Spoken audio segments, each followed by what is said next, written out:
Shalom Ubracha, mes chers amis, Na'alev et Natsliach pour les commentaires du Ben Ish Chai sur la paracha de notre semaine est mort.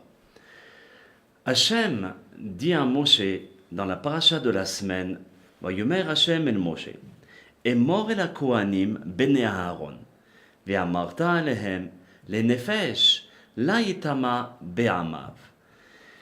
Ici, Hachem dit à Moshe, parle aux Kohanim, les enfants de Aaron. Et tu leur diras, un Kohen ne se rendra pas impur parmi son peuple pour un mort. Pour un mort. Ceci est valable pour un Kohen, parce par exemple, il ne peut pas rentrer dans un cimetière ou bien à la morgue.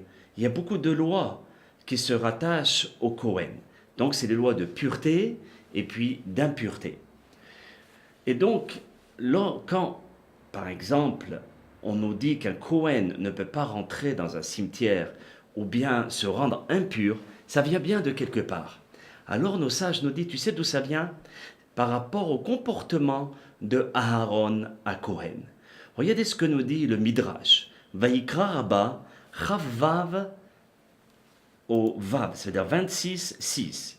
C'est marqué Emor et la Kohanim. Dans la paracha, c'est marqué tu diras aux Kohanim. C'est ce que nous dit le Tehillim au chapitre 19 et le Tehillim 10. Yirat Hashem Tehora. La crainte d'Hachem, elle est pure. Omedet Lahad, elle est éternelle. Amar Rabbi Levi. Meir'a shenitiara Aaron lifnei HaKadosh Baruch Hu. Rabbi Levi nous dit, par la peur et la crainte qu'Aaron à Kohen a eu à l'égard d'Hachem, Zachar vinetela lo a paracha zo. Il a eu le mérite que la paracha des Kohanim de pureté et d'impureté puisse être écrit en son honneur. She'ena zaza mimenu, car cette paracha est toujours présente et sera toujours présente, aussi bien pour Aaron, mi banav, aussi bien pour ses enfants, vi bne banav et ses petits-enfants, atsof koladorot, jusqu'à la fin des générations. Ve'ezo paracha, et ça parle de quoi cette paracha? De la pureté et de l'impureté. Et donc, c'est ce que nous dit David Amelech dans le Tehillim qu'on a mentionné. Donc il faut savoir, Yirat Hashem Omedet Lahad.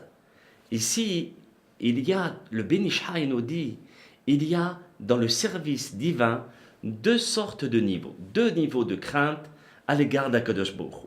La première, c'est la peur de la punition, Yirat, la peur, mais de quoi la peur? Par rapport à la punition, il a peur de recevoir une claque électronique. Et la deuxième, c'est la crainte d'Akadosh Baruch Hu, la crainte du divin.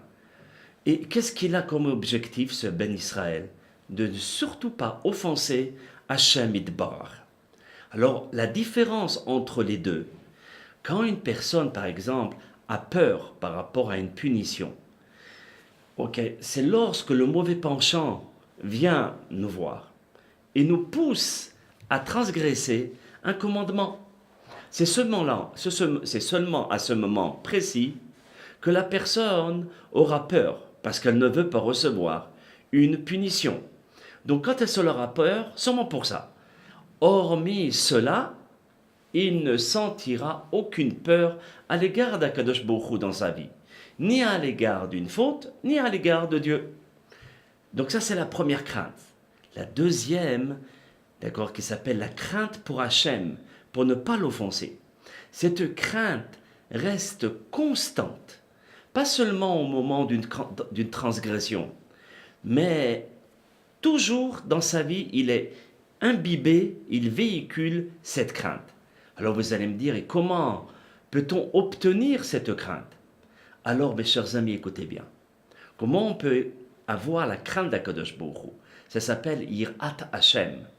C'est en étant lucide de la grandeur et de la puissance d'Akadosh Baruch Hu. Et c'est ce que David Amelech a mentionné dans le fameux psaume de David Amelech, chapitre 19 et psaume 10. Yirat Hashem Tehora. La crainte d'Hachem, elle est pure. Quelle sorte de crainte nous avons rapporté? c'est une crainte qui est seulement canalisée vers Akadosh Baruch Hu. Et la suite du verset, c'est quoi? Omedet la'ad. Cette crainte, elle tient toujours. Elle est omniprésente. Et c'est cette conduite que était imbibée Aaron à Cohen. Alors, ceci nous fait comprendre l'explication du Midrash. Le Midrash que nous avons rapporté. Le Midrash nous dit comme ça. Amar Rabbi Levi, Mir'a shenitiara Aaron, milifnei HaKadosh Baruch Hu, zacha viniten alo aparasha zo. Rabbi Levi dit, par la crainte que Aaron a ressentie pour HaKadosh Baruch Hu, il a mérité la paracha de la sanctification. C'est quoi le fait de ne pas rentrer au cimetière, de ne pas toucher un mort? C'est difficile. Mais de l'autre côté, on obtient la sanctification. Et lorsque l'on est sanctifié, alors on est à proximité du divin. On est proche de lui. Il nous prend, il nous met sur ses genoux, si on peut s'exprimer ainsi. Et cette mitzvah de la sanctification, qui est constante, toujours dans notre vie, aussi bien par lui, c'est-à-dire par Aaron, et aussi bien par ses enfants et toute sa lignée. Comme il est cité dans la Torah Kedusha, dans la paracha, Vayomer Hashem el Moshe, est mort et la Kohanim, tu diras aux Kohanim, Bene Aaron, aux enfants d'Aaron, c'est-à-dire quand toute sa descendance, vous allez respecter les nefesh loitama be'amav. Attention, chaque âme, vous ne devrez pas vous rendre impur dans votre peuple. Donc, ici, nos sages nous disent que le Kohen devrait faire très attention à la Toum'a. Et comme il est cité, comme on vient de le dire, ce pasouk, alors on sait que le Kohen ne doit pas s'impurifier. Mais vous allez me dire, en ayant la crainte constante pour Hachem, et en faisant attention de ne pas se rendre impur, qu'est-ce qu'on obtient de plus? Alors le Rav Ben Ishai rapporte le Zohar HaKadosh, Helek Aleph, Yud Aleph. Et le Zohar HaKadosh nous dit comme ça, celui qui arrive à ce niveau d'une crainte constante, vraiment constante, aura aussi un amour perpétuel. Cette crainte se transforme aussi en amour. C'est pas seulement de la crainte, c'est de l'amour pour le divin. Et aussi, pas seulement pour HaKadosh Baruch Hu, mais aussi pour le Ham Israël. Et c'est pour cela que nous comprenons que les Kohanim ont la mitzvah de l'amour. C'est quoi la mitzvah de l'amour? Une mitzvah de la Torah qui leur demande de bénir le Ham Israël, le peuple d'Israël, chaque matin, qui est aussi une mitzvah permanente.